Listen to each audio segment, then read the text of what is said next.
जयमसी मित्रहरू, हाम्रो यस बाटो सत्य र जीवन युट्युब च्यानलमा यहाँहरू सबैजनालाई स्वागत छ। मित्रहरू, हामी एक वर्ष आत्मिक यात्रामा छौँ। अहिले हामीले ऐतिहासिक पुस्तकको आधारमा बाइबल पाठ गरिराखेका छौँ। आउनुहोस् आजको यात्रा सुरु गरौँ। पहिलो राजा 3 अध्याय। ज्ञानको निम्ति सोलोमनको माग। सोलोमनले मिस्र देशका राजा फारोसँग मित्रताको सम्बन्ध बाँधे र उनकी छोरीसँग विवाह गरे। आफ्नो महल, परमप्रभुको मन्दिर र यरुसलेमको चारैपट्टि पर्खाल बनाई नसकुन्जेल सोलोमन राजाले तिनलाई दाउदको सहरमा ल्याएर राखे। मानिसहरूले चाहिँ अझसम्म डाँडाका थानहरूमा बलिदान चढाउने गर्थे, किनभने त्यस बेलासम्म परमप्रभुका नाउँको निम्ति कुनै मन्दिर निर्माण गरिएको थिएन। सोलोमन आफैले चाहिँ आफ्ना पिता दाउदले बनाएका धार्मिक विधानहरूको पालना गर्दै परमप्रभुलाई नै प्रेम देखाए। तर तिनले डाँडाका थानहरूमा बलि चढाएर धूप बाले। सोलोमन राजा गिबोनमा बलिदान चढाउनलाई गए, किनकि डाँडाका थानहरूमा सबैभन्दा मुख्य स्थान यही थियो। त्यहाँ वेदीमा तिनले 1000 होम बलि चढाए। गिबोनमा परमप्रभु परमेश्वर राति सपनामा देखा परेर तिनलाई भन्नुभयो, तिमी मसित जे माग्छौ त्यो दिनेछु। सोलोमनले जवाब दिए, तपाईले आफ्नो दास मेरो पिता दाउदलाई ठुलो दया देखाउनु भयो, किनभने उहाँ तपाईप्रति विश्वासयोग्य हुनुहुन्थ्यो र धार्मिक र हृदयमा ठिक हुनुहुन्थ्यो। तपाईले उहाँप्रति यो ठुलो दया कायम नै गरिरहनु भएको छ र अब उहाँपछि सिंहासन बस्नलाई तपाईले उहाँलाई आज यो दिन एकजना छोरो दिनुभएको छ। अब हे परमप्रभु मेरा परमेश्वर, तपाईले आफ्नो दासलाई मेरो पिता दाउदको सट्टामा राजा तुल्याउनु भएको छ, तर म त सानै बालक मात्र छु र मेरो कर्तव्य म जान्दिन। म तपाईको दास यहाँ तपाईले चुन्नु भएको तपाईका प्रजाको बीचमा छु, जो असङ्ख्य र अनगिन्ती छ। यसकारण तपाईको प्रजालाई ठिकसित शासन गर्नलाई बुझ्ने मन आफ्नो दासलाई दिनुहोस् र त्यसले असल र खराबको भेद छुट्याउन सकोस्, किनकि तपाईको यस ठुलो प्रजालाई कसले शासन गर्न सक्छ र? सोलोमनले यो कुरा मागेकोमा परमप्रभु प्रसन्न हुनुभयो। यसकारण परमेश्वरले तिनलाई भन्नुभयो, तैँले यो कुरा मागेकोले र तैँले आफ्नो निम्ति लामो आयु अथवा धन सम्पत्ति वा तेरा शत्रुको प्राण नमागेको, तर ठिकसित न्यायको निधो गर्नलाई बुद्धि मागेको कारणले तैँले मागेको म पूरा गर्नेछु। म तँलाई बुद्धिमान र निधो गर्न सक्ने मन दिनेछु कि तेरो अघि तँ जस्तो कहिल्यै कोही भएको छैन, न तेरो पछि कहिल्यै अरू कोही हुनेछ। यसबाहेक तैँले नमागेका ती कुराहरू अर्थात् धन सम्पत्ति र मान पनि म तँलाई दिनेछु, यहाँसम्म कि तेरो जीवनकालमा राजाहरूमध्ये कुनै पनि तेरो बराबरी हुने छैन। अनि तेरो पिता दाउदले गरे झैँ यदि तँ मेरो मार्गमा हिँडिस् र मेरो धर्म विधिहरू र आज्ञाहरू पालन गरिस् भने म तँलाई दीर्घायु तुल्याउनेछु। तब सोलोमन बिउजे र यो त सपना रहेछ भने तिनले थाहा पाए। त्यसपछि तिनी यरुसलेममा फर्के र परमप्रभुका करारको सन्दुकको सामु खडा भए र होमबलि र मेलबलि चढाए। तब तिनले आफ्ना सबै भारदारहरूलाई भोज दिए। बुद्धिमानी न्याय। त्यसपछि 2 जना वेश्याहरू राजाको सामुन्ने आएर उभिए। तीमध्ये एकजनाले भने, हे मेरो प्रभु, यो आइमाई र म एउटै घरमा बसौँ र त्यहाँ त्यो मसँग हुँदा मैले एकजना बालक जन्माए। मेरो बालक जन्मेको 3 दिनपछि त्यसले पनि बालक जन्माए। त्यहाँ हामी मात्र थियौँ। त्यस घरमा हामी 2 बाहेक अरू कोही थिएन। राति यस आइमाईले आफ्नो छोरालाई खिचेर मारिछ। मध्यरातमा त्यो उठेर म हजुरकी दासी निदाएको बेलामा मेरो छेउबाट मेरो छोरा लगेर आफ्नो काखमा राखेछ र आफ्नो मरेको छोरालाई चाहिँ मेरो काखमा राखिदिएछ। भोलिपल्ट बिहानै छोरालाई दुध खुवाउन उठ्दा त मैले मेरो छोरालाई मरेको भेटाएँ, तर मैले त्यसलाई बिहानको उज्यालोमा राम्ररी हेर्दा त त्यो मैले जन्माएको छोरो मेरो छोरो होइन रहेछ। त्यो अर्की आइमाईले भने, होइन, जिउँदो चाहिँ मेरै छोरा हो, तेरो चाहिँ मरेको हो। तर पहिलेले जिद्दी गरेर भने, होइन, मरेको चाहिँ तेरो हो, जिउँदो मेरो हो। यसरी तिनीहरू राजाको सामुन्ने बहस गर्न लागे। राजाले भने, यसले भन्छे जिउँदो छोरो मेरो हो, मरेको तेरो हो। अनि अर्कीले भन्छे, होइन, तेरो छोरो चाहिँ मरेको हो र जिउँदो चाहिँ मेरै हो। तब राजाले भने, मलाई एउटा तरबार ल्याइदेऊ। अनि तिनीहरूले राजाको निम्ति एउटा तरबार ल्याइदिए। तब तिनले यस्तो हुकुम दिए, त्यस जिउँदो बालकलाई 2 टुक्रा गरी काट र आधा एउटालाई र आधा अर्कोलाई देऊ। तब आफ्नो छोराको मायाले भरिएर त्यस जिउँदो बालककी आमाले राजालाई भने, हे प्रभु, त्यो जिउँदो बालक त्यसलाई नै दिनुहोस्, त्यसलाई नमार्नुहोस्। तर अर्कीले भने, न त मैले न त्यस लैजान पाओस्, त्यसलाई टुक्रा टुक्रा पारी काट्नुहोस्। तब राजाले आफ्नो न्यायको फैसला यसरी सुनाइदियो, त्यो जिउँदो बालक पहिलो आइमैलाई दिइहाल, त्यसलाई नमार, त्यसकी आमा त्यही हो। जब राजाले दिएको फैसला सारा इजरायलले सुने, तब राजाप्रति भएको भावना उत्पन्न भयो, किनभने न्याय गरिदिनलाई तिनीसँग परमेश्वरको बुद्धि रहेछ भनी तिनीहरूले देखे। पहिलो राजा 4 अध्याय। सोलोमनका अधिकारी र राज्यपालहरू। यसरी सोलोमन राजाले सारा इजरायलमाथि राज्य गरे। तिनका मुख्य अधिकारीहरू यिनै हुन्। सादोकका छोरा एजरिया पुजारी, सिसाका छोरा एलिहोरेब र यहियाह सचिवहरू, अहिलुदका छोरा यहोसापात लेखापाल, यहोयादाका छोरा बनाया मुख्य सेनापति, सदोक र अबियाथार पुजारीहरू, नातानका छोरा अजरिया जिल्लाका अधिकारीहरूमाथि का जिम्मेवाल, नातानका छोरा जाबोद पुजारी र राजाका व्यक्ति सल्लाहकार, अहिसार राजमहलका जिम्मेवाल, अब्दाका छोरा अदोनिराम बेगार काम गर्नेहरूका जिम्मेवाल। सारा इजरायलमाथि सोलोमनका 12 जना जिल्लाका जिल्लापालहरू थिए, जसले राजा तथा राजघरानालाई खानेकुरा जुटाउँथे। त्यसले वर्षमा एक महिनाको खानेकुरा जुटाउनु पर्थ्यो। तिनीहरूको नाउँ यिनै हुन्। इफ्राइमका पहाडी देशमा बेन-हुर, माकाज, साल्बिम, बेत सेमेस र एल्योन, बेथहानमा बेन देकेर, अरुबोतमा बेन हेसेद, तिनको जिम्मामा सोको र हेपेरको जम्मै देश थिए। डोगको लेकमा बेन अबिनादाब, सोलोमनकी छोरी राफातलाई तिनले विवाह गरेका थिए। तानाक र मगिद्दो र इजरायल मुनिका सर्ताको छेउमा भएको सारा बेतसान, हाबिल, महोला र युकामसम्मका अहिलुदका छोरा बनाया। रामोत गिलादमा बेन गेबेर, जसको जिम्मामा गिलादमा भएका मनस्सेका छोरा याइरका बस्तीहरू र बासानमा भएका अर्गोबको जिल्ला अनि मूल ढोकाका काँसाका बार भएका पर्खालले घेरेका 60वटा ठुला ठुला सहरहरू पनि थिए।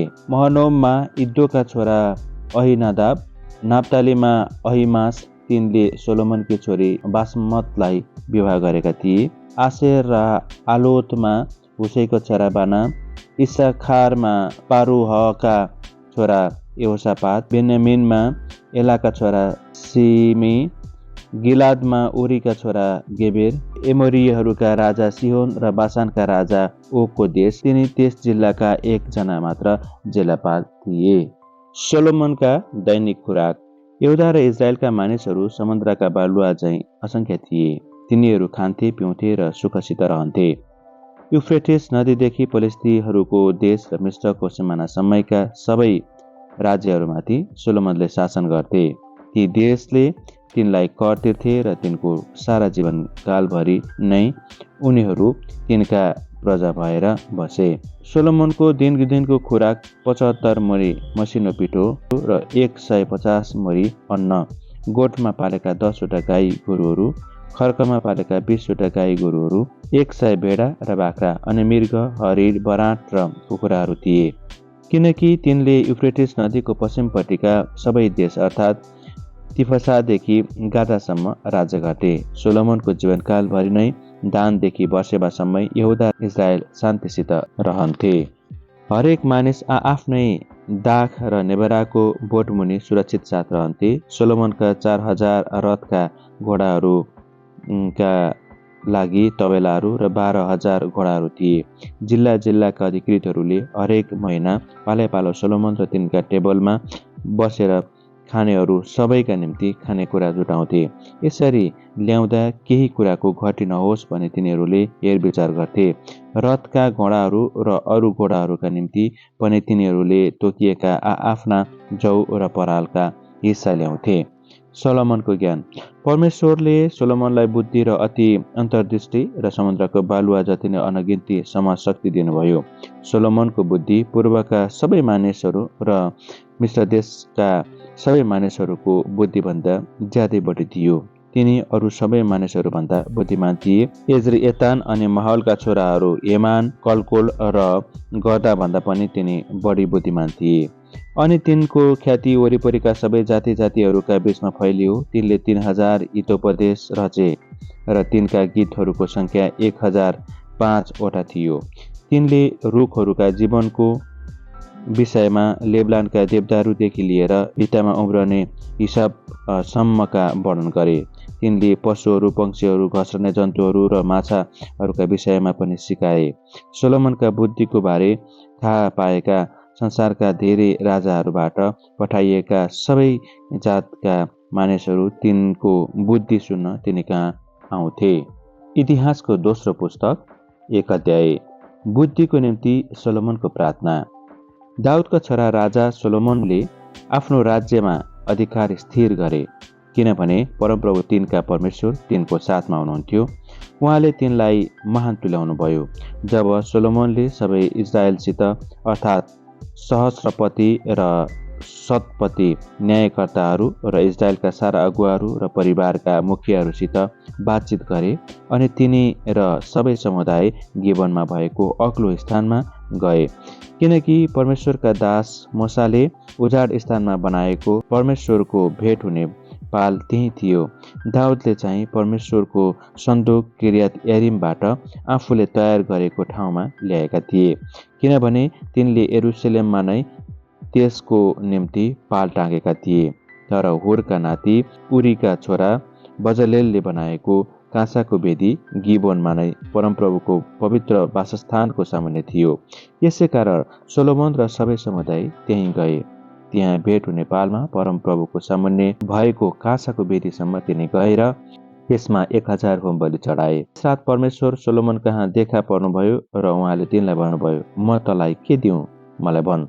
सोलोमनले परमेश्वरलाई जवाब दिए, तपाईले मेरा पिता दाउदलाई महान र अचूक कृपा देखाउनुभयो र मलाई उहाँको सट्टामा राजा तुल्याउनु भएको छ।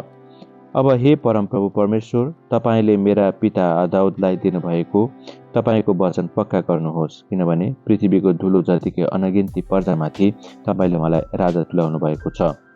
अब यस प्रजाको अगुवाई गर्न मलाई बुद्धि र ज्ञान दिनुहोस्, किनभने तपाईको यो ठुलो प्रजालाई शासन गर्न को सक्छ र। परमेश्वरले सोलोमनलाई भन्नुभयो, तेरो इच्छा यही भएको हुनाले र तैँले धन सम्पत्ति अथवा अधिकार वा मान मर्यादा अथवा आफ्ना शत्रुहरूको प्राण वा आफ्नो निम्ति दीर्घायु नमागेको, तर मैले तँलाई राजा तुल्याएको यस प्रजामाथि शासन गर्ने बुद्धि र ज्ञान तैँले मागेको हुनाले बुद्धि र ज्ञान तँलाई दिइनेछ। अनि म तँलाई यस्तो धन सम्पत्ति, अधिकार र मान मर्यादा पनि दिनेछु जो तँभन्दा अघिका कुनै राजाले पाएका थिएनन् अनि पछिका राजाले पनि पाउने छैनन्। तब सोलोमन गिबोनको अग्लो स्थानबाट भेट हुने पालबाट यरुसलेममा आए र इजरायलमाथि शासन गर्न लागे। सोलोमनले धेरै रथ र घोडाहरू जम्मा गरे। तिनका 1400 रथ र 12000 घोडाहरू थिए। कोही तिनले रथ राख्ने सहरहरूमा र कोही चाहिँ आफूसित यरुसलेममा राखे। राजाले सुन र चाँदी यरुसलेममा ढुङ्गे सरह अनि देवदारू चाहिँ पहाडका अन्जिर सरह प्रशस्त तुल्याए। सोलोमनका घोडाहरू मिश्र देश र क्युएबाट पैठारी हुन्थे। राजाका व्यापारीहरूले ती क्युएबाट किनेर ल्याउँथे। प्रत्येक रथ 7 किलोग्राम चाँदीमा र घोडा चाहिँ 1.5 किलोग्राम चाँदीमा मिश्रबाट पैठारी गरिन्थे। त्यसरी नै हित्ती र आरामीहरूका सबै राजाहरूलाई निकासी गर्ने व्यापारीले प्राप्त गर्थे। भजन 72। राजाको निम्ति प्रार्थना। सोलोमनको भजन। हे परमेश्वर, राजालाई तपाईको न्यायले युक्त पार्नुहोस् र राजपुत्रलाई तपाईको धार्मिकताले उनले तपाईँको प्रजालाई धार्मिकता साथ न्याय गर्नेछन्। तपाईँका पीडित जनहरूलाई न्याय साथ इन्साफ गर्नेछन्। डाँडाहरूले मानिसहरूका निम्ति समृद्धि ल्याउनेछ र पहाडहरूले धार्मिकताको फल ल्याउनेछन्।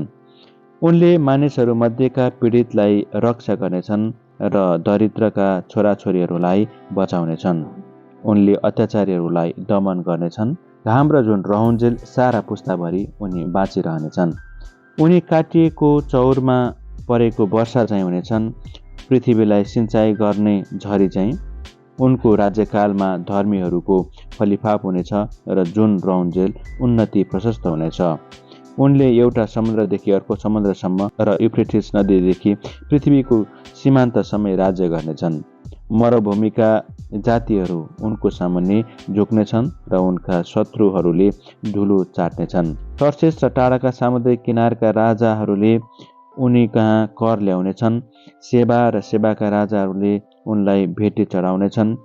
सबै राजाहरू उनकै अगाडि घोप्टो पर्नेछन् र सबै जातिहरूले उनको सेवा गर्नेछन्, किनकि दरिद्रहरूलाई जसले पुकार गर्छ र सहायता नपाएका गरिबहरूलाई उनले उद्धार गर्नेछन्। कमजोर र दरिद्रलाई उनले टिठाउनेछन् र दरिद्रहरूको प्राण बचाउनेछन्। अत्याचार र हिंसाबाट उनले तिनीहरूको प्राण मोल तिरेर छुटाउनेछन्, किनकि उनको दृष्टिमा तिनीहरूको रगत बहुमूल्य छ। उनी दीर्घायु हुन्, सेवाको सुन उनलाई भेटी स्वरूप दिइयोस्। उनको निम्ति मानिसहरू निरन्तर प्रार्थना गरून्, दिनभरि तिनीहरूले उनलाई धन्यका भनुन्। देशभरि अन्न भरिपूर्ण होस्, डाँडाका टाकुराहरूमा त्यो लहलह होस्। त्यसको फल लेबलान चाहिँ फस्टाओस्, त्यो जमिनको घाँस चाहिँ मौलाओस्। उनको नाउँ सदा रहिरहोस्, उनको कृति सूर्य चाहिँ निरन्तर रहोस्। सबै जाति जातिहरूले उनीमाथि आशिष पाउनेछन् र तिनीहरूले उनलाई धन्यका भन्नेछन्। परमप्रभु परमेश्वर इस्राएलका परमेश्वरको प्रशंसा होस्। उनले मात्र उद्योगका काम गर्नुहुन्छ। उहाँको महिमामय नाउँको सदा सर्वदै प्रशंसा होस्। सारा पृथ्वी उहाँको महिमाले भरिपूर्ण होस्। आमेन अनि आमेन। ईसाईका छोरा दाउदका प्रार्थनाहरू यहाँ समाप्त हुन्छ। मित्रहरू, यहाँहरूलाई आजको भिडियो सामग्री कस्तो लाग्यो? यदि यो भिडियो सामग्रीबाट यहाँहरूलाई आशिष मिलेको छ भने च्यानललाई लाइक, कमेन्ट, सब्सक्राइब र सेयर गरिदिनुहोला। भोलि फेरि बाइबलको अर्को खण्ड लिएर उपस्थित हुने नै छौँ। त्यति बेलासम्मको लागि जय मसीह। परमेश्वरले तपाईँ र तपाईँको परिवारलाई प्रशस्त आशिष दिनुभएको होस्। आमेन।